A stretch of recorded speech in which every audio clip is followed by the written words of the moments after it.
প্রিয় চাকরি প্রত্যাশী ভাই বোনেরা, আপনাদেরকে শুভেচ্ছা জানিয়ে শুরু করছি আজকের ভিডিও। প্রথমেই চ্যানেলটি সাবস্ক্রাইব করে নেবেন, কারণ হচ্ছে একমাত্র জাতীয় পত্রিকায় প্রকাশিত যে সার্কুলারগুলো হয়ে থাকে সেগুলো এখানে প্রকাশ করা হয়। দেখতে পাচ্ছেন প্রাণী সম্পদ অধিদপ্তর, পদ সংখ্যা হচ্ছে 483 জন প্রাণী সম্পদ অধিদপ্তরে নিয়োগ দেওয়া হবে। পদের নাম, পদ সংখ্যা, যোগ্যতা, অভিজ্ঞতা। এক হচ্ছে ভেটেরিনারি ফিল্ড অ্যাসিস্ট্যান্ট, সবগুলোই হচ্ছে ভেটেরিনারি ফিল্ড অ্যাসিস্ট্যান্ট। 483 জনই নিয়োগ দেওয়া হবে।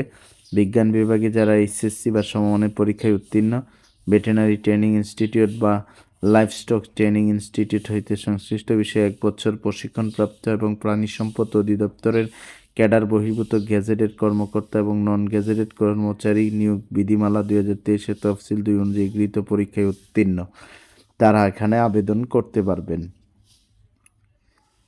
বিশাল বড় একটি নিয়োগ, 483 জন প্রাণী সম্পদ অধিদপ্তরে ভেটেরিনারি ফিল্ড অ্যাসিস্ট্যান্ট বিএফএ।